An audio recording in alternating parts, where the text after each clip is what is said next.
वंदे मातरम दोस्तों, आप सभी का एम एग्री इंस्टीट्यूट उज्जैन के लर्निंग प्लेटफॉर्म पर आप सभी का स्वागत है।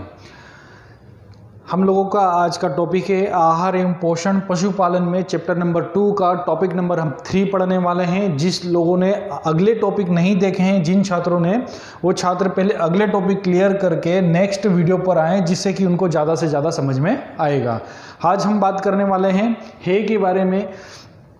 पशुओं आहार हमारा चल रहा था, जो खिलाए जाने वाले आहार में दाने वगैरह की हमने बात करी थी। उसके बाद हम आए दूसरे नंबर के चैप्टर पर, तो उसमें हम संरक्षित चारों की हमने भी बात करी थी। तो जो संरक्षित चारे हैं, पशु को खिलाए जाने वाले जो चारे थे, वो 2 प्रकार के संरक्षित चारे हमारे होते हैं।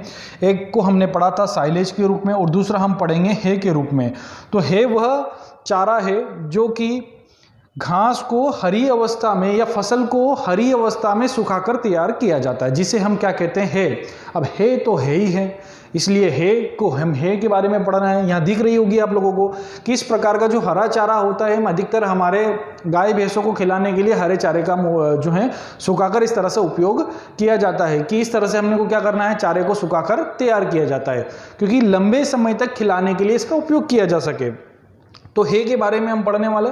तो हे, तो सबसे पहले आप लोगों को 12वीं के हिसाब से, 12th के हिसाब से आप ट्रिपल स्टार लगा लेना। हमारे लिए वेरी इंपॉर्टेंट चैप्टर होता है भैया, कि सबसे पूछा जाता है हे किसे कहते हैं, परिभाषा पूछी जाती है हे किसे कहते हैं। तो हे के बारे में, तो उच्च गुणवत्ता वाले चारों को सुखाकर संरक्षित करने की विधि को हे कहते हैं।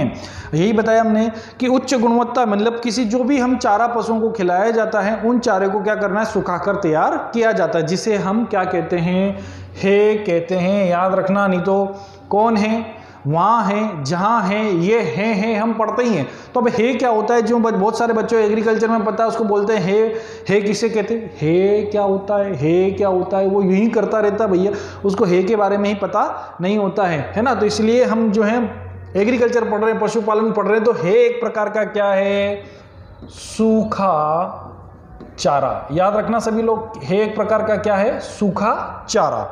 आगे देखते हैं, उत्तम है के गुण। अब हे तो हमने बना ली, सूखा चारा हमने तैयार कर लिया। अब हे उत्तम है, मतलब अगर अच्छी से अच्छी है बनाना है, अच्छी क्वालिटी की है बनाना है, तो उसके लिए हमें क्या करना पड़ेगा। तो उत्तम है के गुण, यानी कि उत्तम है के गुण, 1 मिनट हमको रोकना है। उत्तम है के गुणों के बारे में हम पढ़ने वाले हैं कि हे अगर हम तैयार कर रहे हैं तो हमें अच्छी से अच्छी हे कैसे बनाई जाए और हमें किन किन बातों का ध्यान रखना पड़ेगा।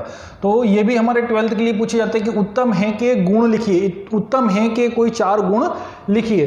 तो कैरेक्टरिस्टिक्स ऑफ क्वालिटी है के बारे में, तो हे गुणवत्ता प्रयुक्त घास की प्रजाति, किस पर डिपेंड करती है, एक तो प्रजाति यानी कि किस तरह की आप घास ले रहे हैं उस पर डिपेंड करती है।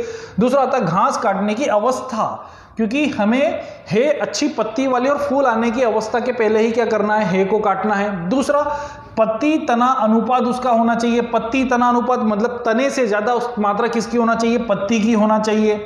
उसके रासायनिक संगठन यानी कि उसमें क्या क्या पोषक तत्व पाए जा रहे हैं उसके ऊपर डिपेंड करती है। भौतिक रूप तथा संरक्षण के दौरान गुण ह्रास पर निर्भर करती हैं। गुण ह्रास का मतलब कि किस तरह से आप उसे क्या कर रहे हैं, संरक्षण कर रहे हैं। कोल्ड स्टोर जो भी हम, यानी कि कोल्ड स्टोर के साथ में जिस प्रकार से आलू संरक्षित करते हैं, उसी प्रकार से इसे हम क्या करते हैं कि ऐसे संरक्षित रखा जाए। कि कहां पर इसे संरक्षित रखेंगे उसके ऊपर भी गुण ह्रास का निर्भर करती है।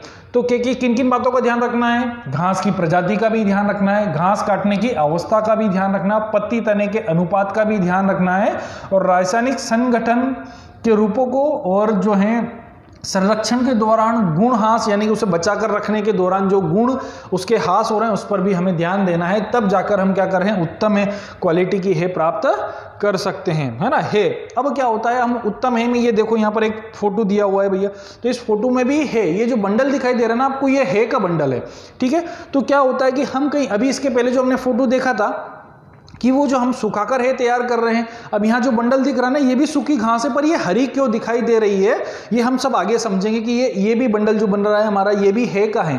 अब ये है सर हरी क्यों दिखाई दे रही है, ये हमारा यहाँ पर डिपेंडेंट करेगा कि है क्यों हरी दिखाई दे रही है।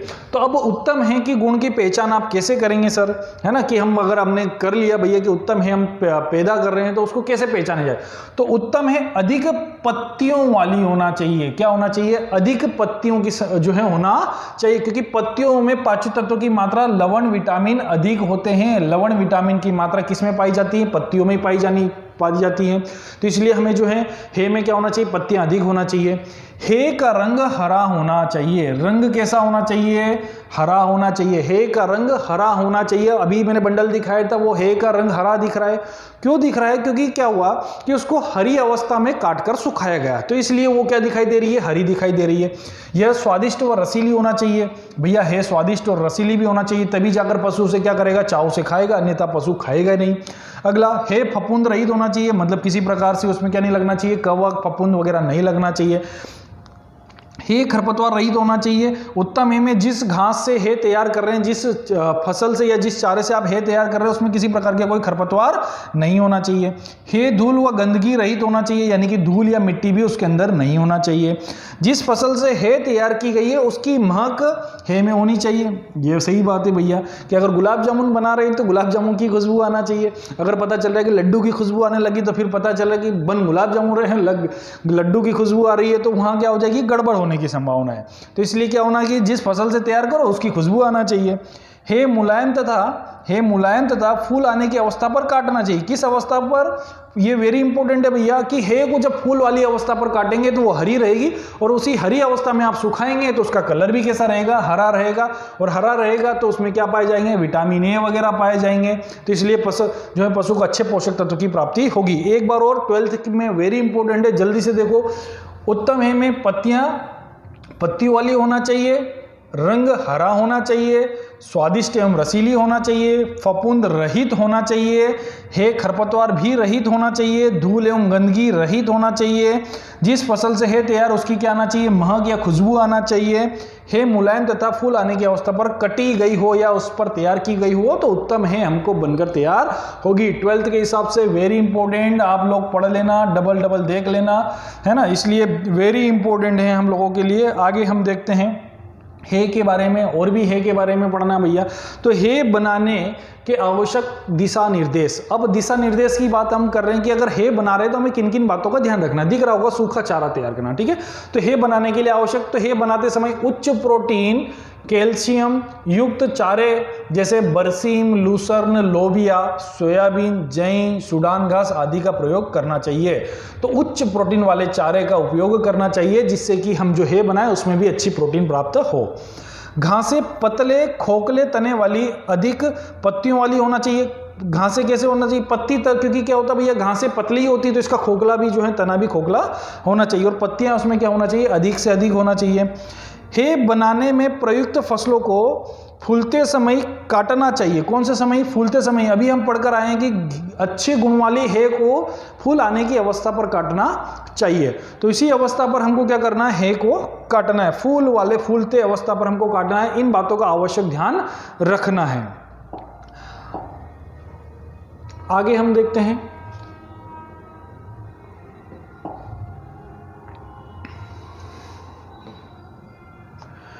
कटी हुई घास को खेत में तब तक सुखाना चाहिए जब तक उसमें 60 से 65% शुष्क पदार्थ ना रह जाए। क्या करना है?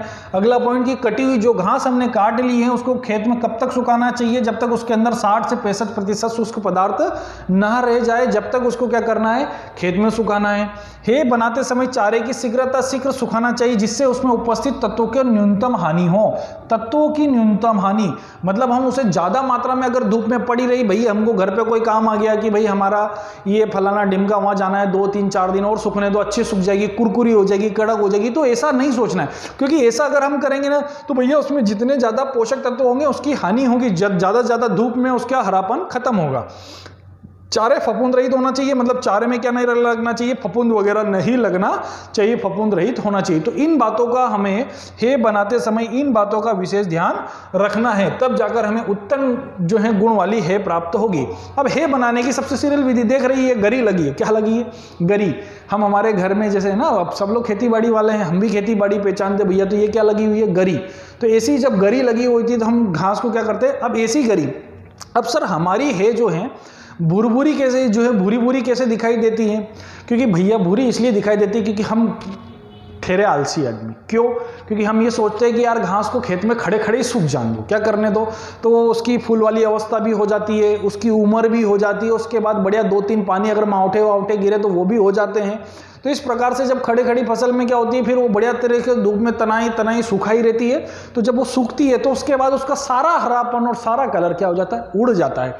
तो उसमें ये जो हम खिलाते हैं ना, तो जो है मान लो कि पशुओं को सिर्फ जैसे कि गपलाने के लिए जैसे हम हमारी भाषा में उपयोग करते हैं, तो वही उपयोग करते हैं कि भाई हाँ खा रहा है, चारा खा रहा है, जिससे कि पोषक तत्व वगैरह की पूर्ति कम से कम होगी। तो ये पूर्ति हम कर सकते हैं, ठीक है ना, कि भाई यार ये नहीं, चलो समोसा नहीं मिल रहा, सेव परमल खिला दो, सेव परमल की पूर्ति, तो ये चारा सेव परमल की पूर्ति करता है बारिश के दिनों में। तो ये सूखा चारा पशुओं को मिल जाता है, पर इसमें इतना ज़्यादा जो है विटामिन ए, प्रोटीन वगैरह नहीं होता, क्योंकि हम क्या करते हैं, इसका पूरा हरापन जो है धूप में खड़े खड़े खत्म कर देते हैं। अब आते देखते हैं बनाने की विधि सबसे सरल है। तो सबसे पहले फसलों का चयन करना है, तो कौन सी प्रोटीन युक्त फसलों का चयन करो, है ना। हे के लिए मुख्य रूप बरसीम, लूसर्न, लोबिया की फसल लेना है, जिसमें अधिक से अधिक मात्रा में प्रोटीन, विटामिन हो, और जो है फूल खिलते समय तभी फसल की कटाई करनी चाहिए। कौन सी अवस्था पर, याद रखना, फूल खिलते समय उसकी कटाई कर देना चाहिए। दूसरा, सुखाने का, अब इसमें विशेष ध्यान रखना है, फसलों को शीघ्र सुखाने का प्रयत्न करना चाहिए, मतलब जल्दी से जल्दी उसे क्या करो, सुखाना चाहिए, जल्दी से जल्दी वो सूख जाना चाहिए, ताकि उसमें उपस्थित तत्वों की क्या हो, न्यूनतम हानि हो, है ना। क्योंकि मैंने यही बताया कि भैया जब हम उसे क्या करेंगे, बड़े आराम से सुखाएंगे तो सारे पोषक तत्व क्या हो जाएंगे, धूप में खत्म हो जाएंगे। तो इन दो बातों का फसलों का चयन करो, और दूसरी बात, सुखाने का तरीका हमारा अच्छा होना चाहिए। हम आगे देखते हैं कि इसमें सुखाने के लिए फिर अब आगे हमको क्या करना है, तो संग्रहण करना सबसे बड़ी समस्या हमारे लिए होती है भैया, स्टोरेज, कि हम हे को कहाँ करें। अभी हमने गरी बनाई थी, तो गरी में स्टोरेज वगैरह किया जाता है ना, तो बड़े बड़े टेक्निकल जो है यूज किया जाता है, जब बड़े बड़े फार्म होते हैं तो वहाँ ऐसे बेलिंग भी बनाए जाते हैं, बंडल भी बनाए जाते हैं, जिनको क्या करा जाता है, सुरक्षित रखा जाता है। अगले लेक्चर में हम बेलिंग के बारे में भी पढ़ेंगे, है ना। तो हे की बेलिंग वगैरह क्या होती है। तो हे सूख कर तैयार हो जाए तब उसे बड़ी मात्रा में एकत्रित करने के संग्रहण किया जाता है। इस समय यह ध्यान रखना चाहिए कि हे में नमी 20% से अधिक ना हो। याद रखना है कितने प्रतिशत, 20% से अधिक हमारे जो हे में नमी नहीं होना चाहिए, अन्यथा क्या होगा, जहां स्टोरेज करेंगे वहां फफूंद लगने की संभावना है और हे खराब होने की संभावनाएं रहेगी। उसमें अधिक गर्मी होगी तथा किण्वन यानी कि अधिक होगा, सड़ने की जो क्रियाएं होती है वो ज्यादा होगा, तो इससे हे संग्रहण प्रभावित होगा, मतलब हमारी हे क्या होगी, खराब होने की संभावना होगी, और हे पोषक तत्वों की हानि भी होगी। तो इसलिए क्या होना चाहिए, 20% से अधिक नमी नहीं होना चाहिए जब भी हम हे संग्रहण करते हैं, स्टोरेज करते हैं जहाँ भी। अब हमारे यहाँ तो क्या है भाई, गरी लगा दी तो वही पड़ी हुई है, बारिश में पड़ी हुई है, बारिश भी पड़ी हुई है, तो बारिश में भी भैया हे का बहुत ज्यादा नुकसान होगा, आगे पढ़ते हम, है ना। तो बारिश के पानी में हे को नहीं रखना चाहिए। अधिकतर उसको संग्रहण करने के लिए उसको कहीं अच्छे स्थान पर रखना चाहिए, जहां पर पानी वानी जहां नहा आए। अगला हम देखते हैं कि हे बनाते समय पोषक तत्वों की संभावित हानि, पोषक तत्वों की संभावना। अब हे तो बना रहे, अब उसको ध्यान ही नहीं दे रहे भैया कि हे में क्या हो रहा है, कि पोषक तत्वों की हानि हमारी बहुत ज्यादा हो रही है। तो पोषक तत्वों की हानि, हम जिन बातों का ध्यान देना चाहिए, पत्तियों को झड़ने से हानि। क्या झड़ने से हानि, पत्तियां झड़ने, क्योंकि ज्यादा जब हम उसे सुखाएंगे तो पत्तियां झड़ेगी, और पत्तियां झड़ जाएगी तो हमारा उसमें किसी प्रकार से कोई विटामिन प्रोटीन उसके अंदर नहीं रहेगा। तो फलीदार फसलों की पत्तियों में अधिक पोषक तत्व विद्यमान होते हैं। हे बनाते समय पत्तियों के झड़ने से इन पोषक तत्वों की क्या होती है, हानि होती है। इससे बचने के लिए यह ध्यान रखा जाता है कि फसल को अधिक सुखाया ना जाए। क्या नहीं करना है, अधिक नहीं सुखाना चाहिए, अधिक धूप में हे को एक स्थान से दूसरे स्थान पर ले जाया जाए। यानी कि क्या होता है, जब बहुत ज्यादा सूख जाती है तो इधर से उधर पटको, उधर से उधर पटको, 2-3 जगह पटको, तो बहुत सारी पत्तियां तो वैसे ही खिर जाती है, तो वो भी हमको नहीं खिराना। तो पत्तियां नहीं रहेगी तो हे में क्या नहीं रहेंगे, विटामिन जो है पोषक तत्व नहीं रहेंगे, तो इसलिए क्या होना चाहिए, इसकी हानि, पत्तियों की झड़ने से भी इसकी हानि होती है। दूसरा आता है विटामिन की हानि, लूज ऑफ विटामिन, यानी कि हे बनाते समय पौधे का हरा पदार्थ जिसमें कैरोटीन अधिक मात्रा में क्या पाया जाता है, कैरोटीन अधिक मात्रा में होती है, तो नष्ट हो जाता है।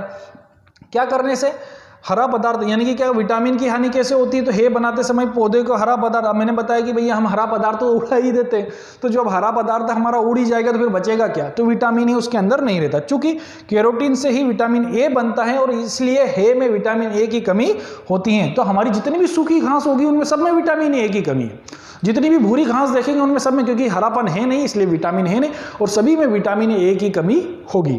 तो इसलिए आपको इस पर भी विशेष ध्यान देना है कि विटामिन पूछा जाता है भैया पोषक तत्वों की हानि क्या क्या होती है, तो पत्तियों को झड़ने से भी हानि होती है और विटामिन की भी हानि होती है। 12th के लिए इंपॉर्टेंट है, पूछा जाता है, इसलिए आप इस पर भी ध्यान दिए, है ना, 12th के लिए। अगला हम देखते हैं किण्वन द्वारा हानि। किसके द्वारा हानि भैया? किण्वन द्वारा हानि। घोड़ा दिख रहा है, घोड़ा भी घास खाता है आजकल तो भैया, घोड़े की जगह गधे भी खा, है ना, घोड़ा घास खा रहा है और गधे गुलाब जामुन खा रहे हैं, पता है चल तुम लोगों को, है ना, तो इसलिए हमको चलो मजा। अगला किण्वन द्वारा हानि। तो किण्वन द्वारा हानि मतलब क्या होता है? सड़ने से हानि। तो किण्वन के समय हे में उपस्थित कार्बोहाइड्रेट, स्टार्च, शर्करा की अधिक हानि होती है। इससे हे में ऊर्जा प्रदायी पोषक तत्वों की आ जाती है, कमी आ जाती है। कौन से तत्वों की? ऊर्जा प्रदान करने की, क्योंकि किण्वन यानी कि जब उसमें नमी की मात्रा अगर ज्यादा रख दी गई तो हे हमारी क्या होने लगेगी? सड़ने लगेगी। तो सड़ेगी तो कार्बोहाइड्रेट और स्टार्च, शर्करा की हमको हानि होगी। तो ये भी याद रखना। नंबर 3, हे में पोषक तत्वों की हानि किण्वन के द्वारा भी होती है। चौथा आता है रिसाव द्वारा हानि। वेरी इंपॉर्टेंट क्वेश्चन, हम लोग ध्यान नहीं देते हैं इस पर, कि रिसाव के द्वारा हानि। तो रिसाव के द्वारा हानि यानी कि ये है संचय या संग्रह वाले स्थान पर यदि वर्षा होती है तो बहुत से पोषक तत्व हे से बहकर बाहर चले जाते हैं। हे में नमी प्रवेश करने से किण्वन अधिक होती है तथा पोषक तत्वों की हानि अधिक हो जाती है। ठीक है, बहकर बाहर चले जाते हैं और पोषक तत्वों की हानि भी अधिक होती है। मैंने क्या बताया कि भैया हमारे यहाँ घास तैयार होती है तो भैया भारी क्या लगा दो? ढेर लगा दो। अब बारिश का पानी उस पर गिर रहा है, तो बारिश का पानी जब उस पर गिर रहा है तो उसके अंदर के पोषक तत्वों को क्या कर रही है? वैसे तो पोषक तत्व है ही नहीं उसके अंदर, फिर भी बचे हुए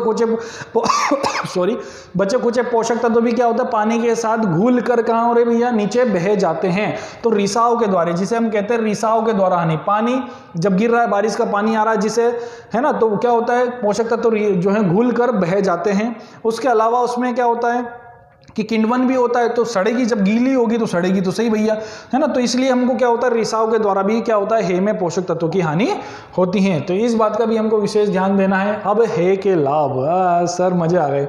अब हे के लाभ तो हमको दिख ही रहे हैं। हे के लाभ तो अगर हे में लाभ नहीं होगा तो क्या मजा आएंगे? अगर ऐसा लाभ मिल जाए तो हम कंटिन्यू हे बनाते लग जाएंगे सर, हे कभी छोड़ेंगे नहीं। दिख रहा है ना लाभ, तुमको दिख गया, समझ गया, सब समझदार है ना। तो हे के लाभ, अब हे के लाभ, तो हे साइलेज की अपेक्षा कम समय में तथा आसानी से तैयार की जा सकती है, क्योंकि साइलेज हमने बनाया था, गड्ढा खोदना है, चारे को काटना है, सीरा मिलाना है, बहुत सारे लंबे समय तक दबाना है, और यहाँ ये सब कुछ नहीं करना, बहुत आसानी से मिल जाएगा। ठीक है भैया, विदेश में जाओगे तो सब कुछ आसानी से मिल जाएगा। अन्य सूखे चारों की अपेक्षा यह सबसे अच्छी होती है क्योंकि उसमें पोषक तत्वों की अधिकता होती है ना। तो अन्य चारों की तुलना में इसे सुखाकर अगर तैयार करेंगे तो भाई पोषक तत्व भी अच्छी मात्रा में मिलेंगे। तीसरा पॉइंट, चारे की कमी की अवधि में इसे पशुओं को सुगमता पूर्वक खिलाया जा सकता है। चारे की कमी क्योंकि आसानी से हम कहीं भी उपलब्ध हो जाती हैं, तो इसलिए कमी में हम पशुओं को खिलाते हैं। अगला, हे तैयार करने में खर्च काफी कम आता है। क्या होता है भैया? क्योंकि कुछ नहीं करना है, काटना है और सुखाना है, इसके अलावा हमारे पास कोई काम नहीं होता है। ठीक है, तो इसलिए बहुत बढ़िया भैया, विदेश में ऐसे बंडल बनाए जाते हैं, दिख रहे हैं ना, बंडल दिख रहे होंगे तुम लोगों को, कि विदेशों में ऐसे बंडल बनाए जाते हैं कि ताकि पशुओं को खिलाने में अच्छा काम में लिया जाए। देख लो, अच्छे से दिख जाएगा, है ना। तो ऐसे बंडल जो है विदेशों में बनाए जाते हैं भैया, और बढ़िया तरीके से बंडल मिलते हैं हे बनाने के लिए। तो बढ़िया, सभी को मजे आ रहे हैं भैया, देख रहे हो कि ऐसे ही हे मिलती रहे तो बहुत बढ़िया सर, हमको मजे आ जाए पढ़ने के लिए। अब आती है हे की कमियां भैया। देखो, अब हमारे दादा हरि दादा जो है बैलगाड़ी से ला रहे हैं, तो बैलगाड़ी से भैया, अब हमारे गांव में तो ऐसे ही चलते हैं कि बैलगाड़ियां गरी भर भर कर ला रहे हैं और जो हम चारा को इकट्ठा करते हैं, है ना, लुंगी छाप दादा, लुंगी। तो हे की कमियां, अब हे की कमियां क्या क्या हो जाती है? तो साइलेज की अपेक्षा हे में पाच्य जो है पौष्टिक तत्वों की मात्रा कम होती है। अब ये तो अब स्वाभाविक सी बात है, क्योंकि हम इसको क्या कर रहे हैं भैया? सुखा रहे हैं, तो जो है पाच्य यानी कि पचने वाला जो भाग है उसकी क्या हो जाती है? कमी आ जाती है। दूसरा हम पढ़ते हैं, यह साइलेज की अपेक्षा कम स्वादिष्ट होती है, क्योंकि साइलेज एक रसीली होती है और एकदम सूखा होता है। भैया गुलाब जामुन खाओगे और सेव परमल खाओगे, दोनों में तो अंतर तो आएगा, है ना। तो इसलिए स्वादिष्ट में क्या आ जाती है? कमी आ जाती है, जो हम जो है अलग अलग दोनों चीजों के, तथा पशु इसे कम खाना पसंद कर देते हैं, आधा खाते हैं और आधा बिखर देते हैं। अगला, तीसरे पॉइंट, हे तैयार करते समय साइलेज की अपेक्षा पोषक तत्वों की अधिक हानि होती है। तैयार करते समय क्यों? क्योंकि हम भैया क्या होता है, ब्याह शादी करने चले जाते हैं, तो खेतों में सूख रही है तो भाई पोषक तत्व तो वहीं उड़ जाते हैं हमारे। तो तैयार करते समय पोषक तत्वों की हानि बहुत ज्यादा हो जाती है। हे के खराब होने, सड़ने, फफूंद लगने एवं जलने की संभावना अधिक होती है। भाई कहीं अब दीपावली आ गई है, फटाके छोड़ रहे हैं, किसी की गरी में घुस गया, फटाका चला गया, रॉकेट चला गया, तो पूरी सुहा, है ना, पूरी हे वे क्या हो जाती है, स्वाह हो जाती हैं। तो उसमें पानी लगने से फफूंद भी लगती हैं, सड़ने भी लगती है और स्वाह भी हो जाती हैं। खराब मौसम में हे बनाना कठिन होता है, क्योंकि जब बारिश लगातार मावठे आते रहते हैं तो हमको क्या होता है भैया कि किसी प्रकार से जो है मावठे वगैरह में हम क्या करते हैं, बनाने में हमें बहुत परेशानियां आती हैं, क्योंकि बार बार चारा हमारा क्या होता है, गीला होता है और बहुत ज़्यादा पोषक तत्व की हानि होती है। तो इस प्रकार से हे में हमने सारी चीज़ें पढ़ी। हे की कमियां 12th के लिए वेरी इंपॉर्टेंट है, ये भी आप पढ़ लेना, 12th में पूछा जाएगा। आप लोग लगातार 12th में अच्छे प्रतिशत बनाने के लिए हमारे वीडियो को देखते रहिए। गारंटी लेता हूं 70% से एक भी बच्चा कम नहीं बनाएगा। और लास्ट के टाइम पर जब हम पूरी तरह से paper solve, question solve, objective solve सारे सॉल्व करवाते रहेंगे, तो आप लगातार सिर्फ वीडियो को देखते रहिए। और जिस बच्चे ने सारे वीडियो अच्छे से देखे तो उसको तो मैं 99% तक की गारंटी ले लूंगा, कहीं भी पेपर से 12th बोर्ड के एग्जाम से बाहर नहीं आएगा। बस कंटिन्यू वीडियो को लाइक करते रहिए, शेयर करते रहिए, दोस्तों को भी बताइए, ठीक है। सारे जो है बेल आइकन को भी दबाइए, चैनल को सब्सक्राइब करिए और कंटिन्यू वीडियो को देखते रहिए। कुछ नहीं करना है, बहुत ज़्यादा बड़ी मात्रा में हम लोग वीडियो नहीं बनाऊंगा, आप लोगों को कम से कम समय में शॉर्ट से शॉर्ट समझाने की मैं कोशिश करूंगा, जिससे कि आप 12th का मात्र, अगर मैं बोलता हूँ कंटिन्यू, अगर आप ज़्यादा से ज़्यादा वीडियो भी अगर देखेंगे तो 30 घंटे के वीडियो आपको मिलेंगे। कि फसल उत्पादन अगर पढ़ना, एक दिन मूड बन गया कि बढ़िया तरीके से आज क्या है पूरी फसल उत्पादन रिवीजन लगाना, तो मेरे 30 घंटे के वीडियो जो है लगातार आप देख लेना, जिससे कि आप पूरी फसल उत्पादन, पशुपालन सभी के रिवाइज आप कर सकते हैं। एक एक सब्जेक्ट के लिए 30 घंटे देना, मतलब 90 घंटे में पूरा एग्रीकल्चर खत्म, ठीक है। तो इस बात पर विशेष ध्यान देना है आप लोग कि इस पर भी हम जो है आराम से बहुत कम समय में हम अच्छा परसेंटेज बनाने के लिए तैयार होंगे, ठीक है। तो इस प्रकार से अब क्या करना है, दशहरा आने वाला है, सभी को दशहरे की बहुत बहुत शुभकामनाएं। इस तरह से आपको रावण बनाना है और क्या करना भैया, दूसरों की गली में आग नहीं लगाना है, रावण बढ़ाकर जो है दशहरा जो है आपको दशहरा मनाना है। सभी को दशहरे की बहुत बहुत शुभकामनाएं, अग्रिम बधाई हो आप लोगों को। अब वीडियो आप अगर दशहरे के 2 महीने बाद देखेंगे तो भाई दशहरा भी आपको ऐसा ही लगेगा कि यार सर अब दशहरे की शुभकामनाएं दे रही हैं। हालांकि दशहरा आने वाला है, इसलिए हम अभी से शुभकामनाएं दे रहे हैं। वंदे मातरम।